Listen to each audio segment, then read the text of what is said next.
नहीं था, लेकिन उनको सपोर्ट दिया गया।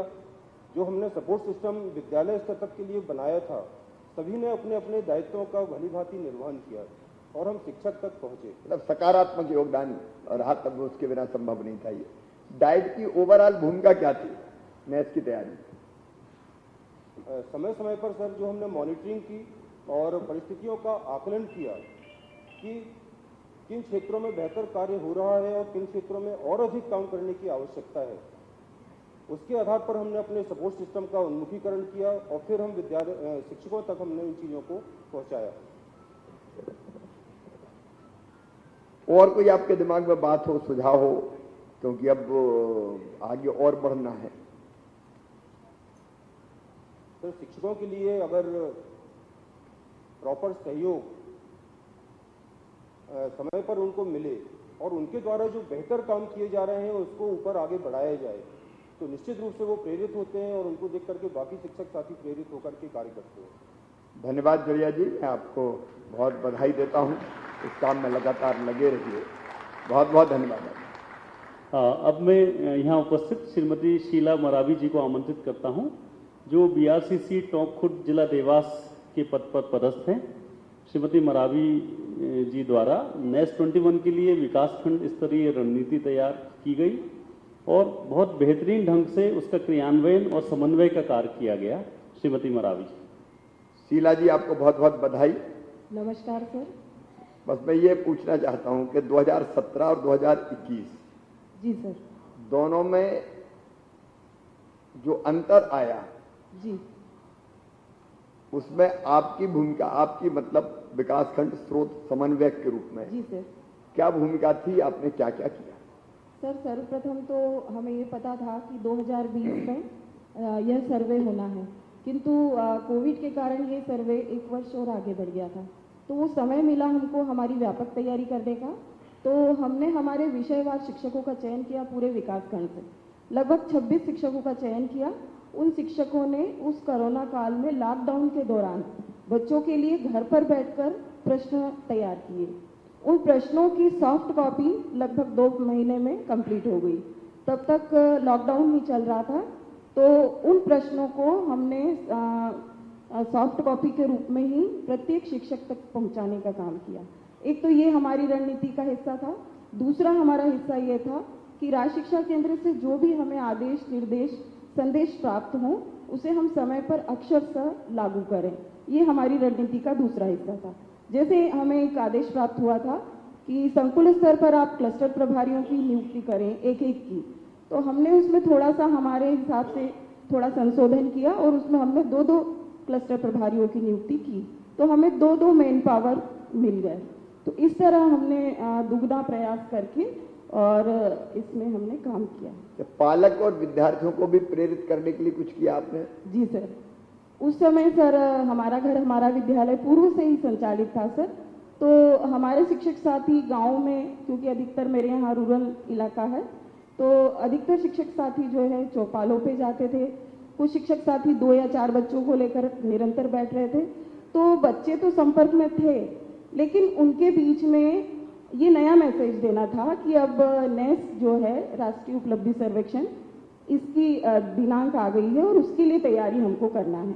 तो हमारी जो शिक्षा की जो मुख्य धारा थी उसको हमने फिर नेस की तरफ मोड़ दिया। जिन क्षेत्रों में कमजोर था प्रदर्शन, उनमें सुधार की कोई रणनीति बनाई थी क्या? जी सर, उसके लिए हमने सर दलों का गठन किया। हमारे विकासखंड स्तर पर हमारे पास एक टीम उपलब्ध होती है जिसमें बीएससीज होते हैं, हमारे पास जन शिक्षक होते हैं, हमारे पास क्लस्टर प्रभारी की नियुक्ति के आदेश राज्य शिक्षा केंद्र से पूर्व में ही प्राप्त हो गए थे। उस पूरी टीम का सहयोग लिया सर, और जो भी जहाँ भी बच्चे अनियमित थे या शिक्षकों को कोई समस्या थी, वहाँ पर विशेष काम करके, मोटिवेशन करके, शैक्षिक संवाद करके इस काम को आगे बढ़ाया सर। शीला जी, मैं आपको फिर एक बार बहुत बहुत बधाई देता हूं। निरंतर अपने प्रयासों को जारी रखिए। बहुत बहुत धन्यवाद आपका। धन्यवाद सर। अब मैं श्री माधव पटेल जी को आमंत्रित करता हूं, जो माध्यमिक शाला लिधोरा जिला दमोह में शिक्षक के पद पर कार्यरत हैं। श्री पटेल द्वारा अभ्यास प्रश्नों का आकलन किया गया, छात्रवार उत्तरों का परीक्षण और विश्लेषण किया गया एवं इस आधार पर आवश्यक अकादमिक हस्तक्षेप किए गए। माधव जी, सबसे पहले तो आपको राज्यपाल पुरस्कार भी प्राप्त है। मैं आपको बहुत बहुत बधाई देता हूं, धन्यवाद देता हूं। सबसे महत्वपूर्ण अगर शिक्षा की गुणवत्ता को सुधारने का माध्यम है तो वो गुरु है, वो शिक्षक है, क्योंकि सीधा विद्यार्थियों से नाता शिक्षक का ही होता है। और शिक्षक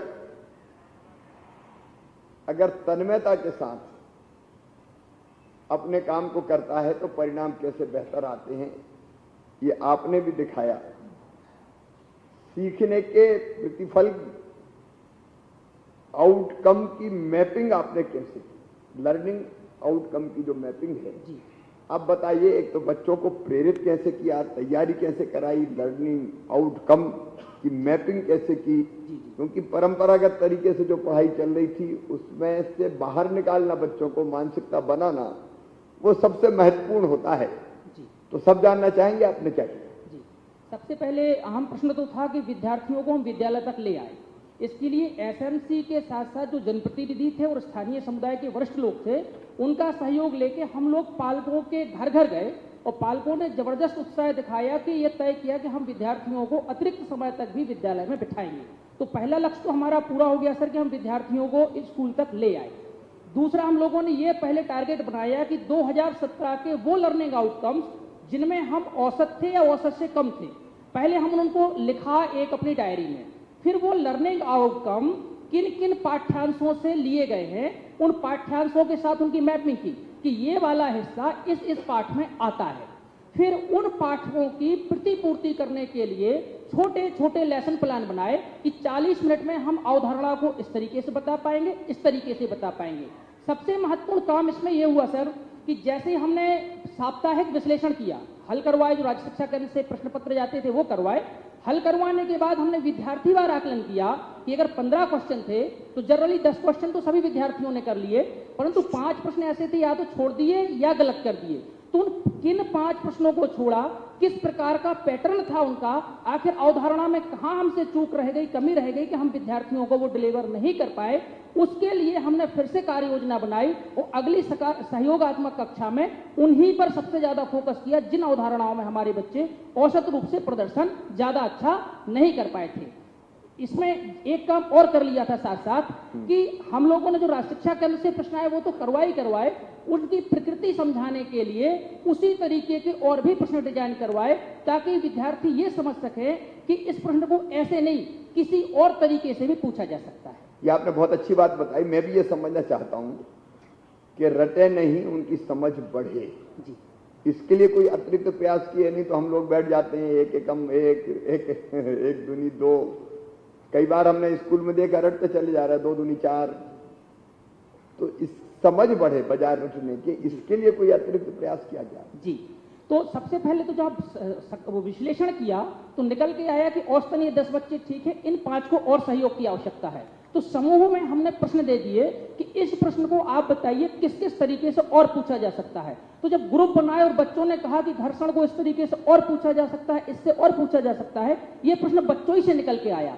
और दूसरा काम ये किया कि जिन बच्चों का औसत अच्छा नहीं निकल पाया था साप्ताहिक मूल्यांकन में, उनके लिए पृथक से पेडोगॉजी मतलब शिक्षण प्रक्रिया बदल के नए तरीके से छोटी स्थानीय परिवेश से उदाहरण लेके उन्हीं के बीच में फिर से प्रदर्शित किया और उसका प्रतिफल ये मिला कि जो लड़के हमारी मुख्य धारा से विद्यार्थी नहीं जुड़ पा रहे थे, कमजोर प्रदर्शन था, वो मुख्य धारा में आए। वो अगले जब फिर से पुनः टेस्ट किया उनका तो वो 14 और 15 प्रश्न हल कर पाने में समर्थ हो सके।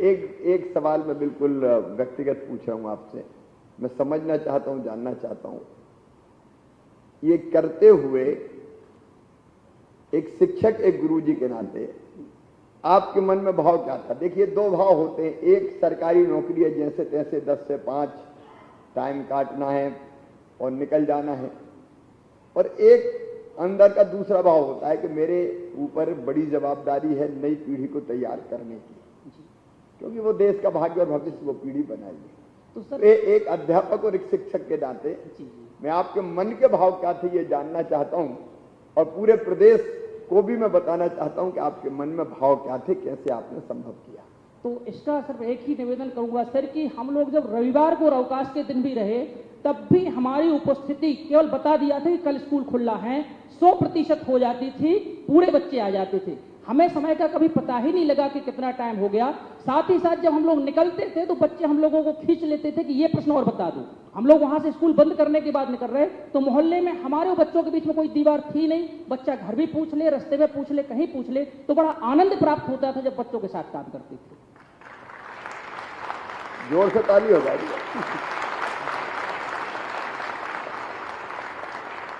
किसी काम में अगर आनंद प्राप्त होने लगे तो आप ये मानिए कि परिणाम बेहतर आना सुनिश्चित ही है, कोई रोक नहीं सकता उस परिणाम को।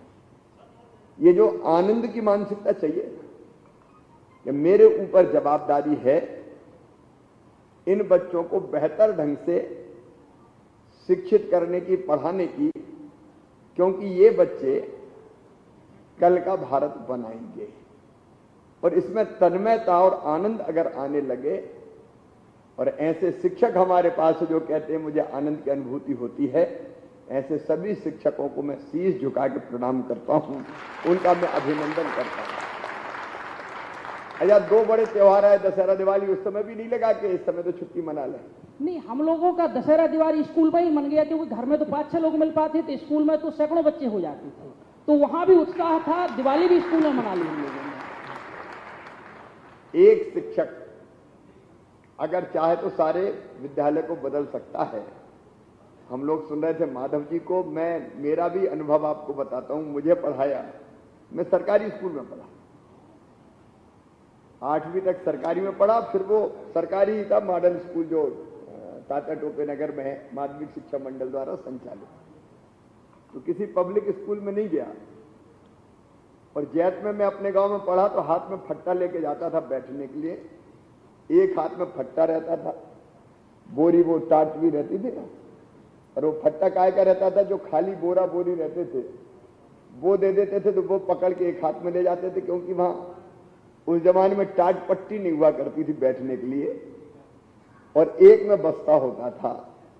और जब जाते थे तो सबसे पहले हम, जो हमारे शिक्षक थे रतन चंद जैन जी, जिनको हम गुरु मानते थे, तो उनके चरणों पे हम अपना सिर रख के कहते थे प्रणाम गुरु जी, और अपना फट्टा रख के और उस पर बैठ जाते थे।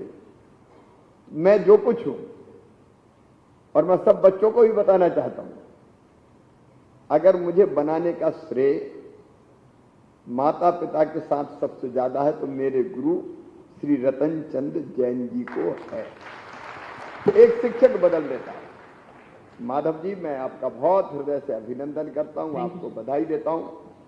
इसी समर्पित भाव से पढ़ा के आप कई ऐसे लोग तैयार कर सकते हैं जो दुनिया में भारत का नाम रोशन कर सकते हैं। आपको बहुत बहुत बधाई।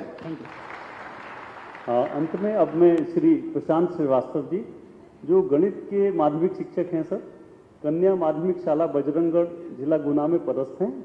श्री श्रीवास्तव द्वारा भी कठिन अवधारणाओं पर प्रयोग किए गए क्रियाकलाप के माध्यम से कठिन अवधारणाओं को आसान बनाया गया। और उल्लेखनीय है, जैसे कि बात चल रही है, कई शिक्षकों के तरह उन्होंने भी दीपावली का पर्व छात्रों के साथ मनाया, पहले अभ्यास कार्य किया, फिर पर्व मनाया। प्रशांत जी नमस्कार। नमस्कार सर, नमस्कार। किधर है? सामने एक, मैं उधर देख रहा हूं। प्रशांत जी, इसमें जो मुझे बताया जा रहा है कि आपने एसएमसी और जनप्रतिनिधियों का सहयोग विद्यालय में विद्यार्थियों की उपस्थिति के लिए किया, उनका रिस्पांस कैसा था? और समाज का रिस्पांस जानना चाहता हूं। जी सर, जैसे ही एनएस के बारे में घोषणा हुई, विद्यालय कोविड के कारण बंद थे, लेकिन हमारा घर हमारा विद्यालय चल रहा था और शिक्षक बच्चों के घर जाकर शिक्षण कार्य करा रहे थे। लेकिन जो एनएस के प्रश्नों की तैयारी होती है, क्योंकि वे प्रश्न कौशल और हमारे अनुप्रयोग पर आधारित होते हैं, इसलिए उस जैसे प्रश्नों की तैयारी कराने हेतु जरूरी था कि बच्चों को एक जगह इकट्ठा किया जाए। तो हमने तय किया कि हम विद्यालय में ही 2-2 घंटे के अतिरिक्त क्लास शुरू करेंगे। तो सबसे पहले जरूरी था कि बच्चे वहाँ तक कैसे आएँ। तो हमने जाकर के पहले हमारे जो सरपंच थे उनसे मिले और उनको साथ लेकर के हमने गांव का भ्रमण प्रारंभ किया। और जब उनसे भ्रमण के द्वारा मिले पालकों से, तो पालक का उत्साह बहुत ही ज़्यादा उत्साहित था, वो चाहते थे कि उनके बच्चे स्कूल जाएं। वे चाह रहे थे कि बच्चे किसी कारण से जो दूर हो गए स्कूल से उससे जुड़ें। तो उनका जो स्कूल भेजने के प्रति बच्चों के जो उनका उत्साह था बहुत अच्छा था, और उन्होंने जिस दिन से कहा उसके अगले दिन से ही बच्चों को स्कूल भेजना प्रारंभ किया। बाकी आपके अनुभव बताइए, आपने कैसे उपलब्धि हासिल की? जी सर, सबसे पहले इसके मैंने बताया जो प्रश्न होते हैं वो अनुप्रयोग और कौशल आधारित होते हैं। तो सामान्य प्रश्न अगर हम बोर्ड पे बच्चों को हल कराते हैं तो उन्हें समझने में बहुत मुश्किल होती है, लेकिन वे प्रश्न जो एनएस में आते हैं वो सामान्य प्रश्नों जैसे नहीं होते हैं। तो हमने प्रैक्टिकल बेस्ड बच्चों को शिक्षण कार्य कराना प्रारंभ किया। इसके लिए जैसे कि अभी दिखाया गया था कि विज्ञान में एक प्रश्न है कि एक बोतल में पानी भरा हुआ है, उसमें 3-4 छेद हैं और उस पर ABCD नाम लिखा हुआ है कि ये किस जगह से इसमें से सबसे अधिक पानी निकलेगा, और 4 ऑप्शन है कि किस जगह पानी निकलेगा। तो बच्चों को हम ऐसे ही बता दें कि सभी जगह से समान रूप से पानी निकलेगा, तो बच्चों को समझ नहीं आता है। लेकिन इसके लिए हमने बोतल में पानी भर के छेद किया और फिर बच्चों को दिखाया तो उन्हें वास्तव में समझ में आया। ऐसी गणित के प्रश्न है जहां हम किसी बेलन का आयतन निकालने का उनको प्रश्न कराते थे, उसमें सूत्र लगा देते थे और उसमें हल कराते थे।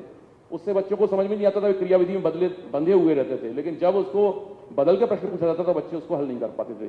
तो हमने बेलन का आयतन को बताया कि भाई एक व्रत के ऊपर व्रत रखते जाएं और जितनी ऊंचाई वो ग्रहण करता है उसके आधार पर उसका आयतन तय होता है। वो करके सिक्के के ऊपर सिक्के रख के उन्हें दिखाया, छोटे छोटे व्रत रख के एक ऊपर एक करके दिखाया और बच्चों से कहा अब इसकी ऊंचाई नाप लो और इसमें गुणा करके देखो, तो बच्चों को अपने आप आया।